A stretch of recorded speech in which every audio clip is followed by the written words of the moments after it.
From outside, it might seem that the complicated parts of programming are the mathematics and optimizations. What may go underappreciated is how much time is spent picking names. I don't mean following a style guide. For example, in my Unreal project, I start all my names with oggle underscore. So when I see that suffix, I know it's something I created, not something built into the engine. And searching is easier. At the end of all my object names, I put initials that show what type of object it is. So blueprints, the most common object in Unreal, end with underscore BP. A structure, which is a kind of collection of variables, end with an underscore S.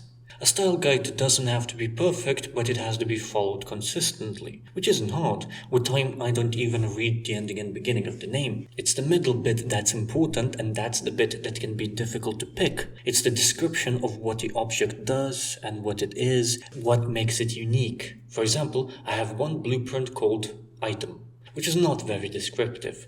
Anything and everything could be called an item. After spending a couple of hours looking for alternatives, it seems that this is the accepted nomenclature in games.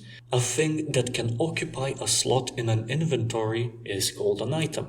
So, inside of an item blueprint, I have a structure that has information about the name of the item and which inventory the item is currently in.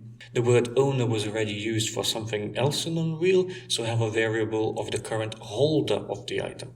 A plant is a type of item, so it inherits the item description struct, and it has extra information, like how old it is, how long since it was watered, and a tick box whether it's still alive or not. Then we have blueprints for specific plants, like wheat, which inherit everything from plant blueprints, including components plant inherited from item. Then it overrides the behavior for how the plant grows and what it takes to kill it. So every day the wheat will ask the current holder if it has any water. If it does, then that plant takes a bit of it. If there is no water, the plant increments the first counter instead.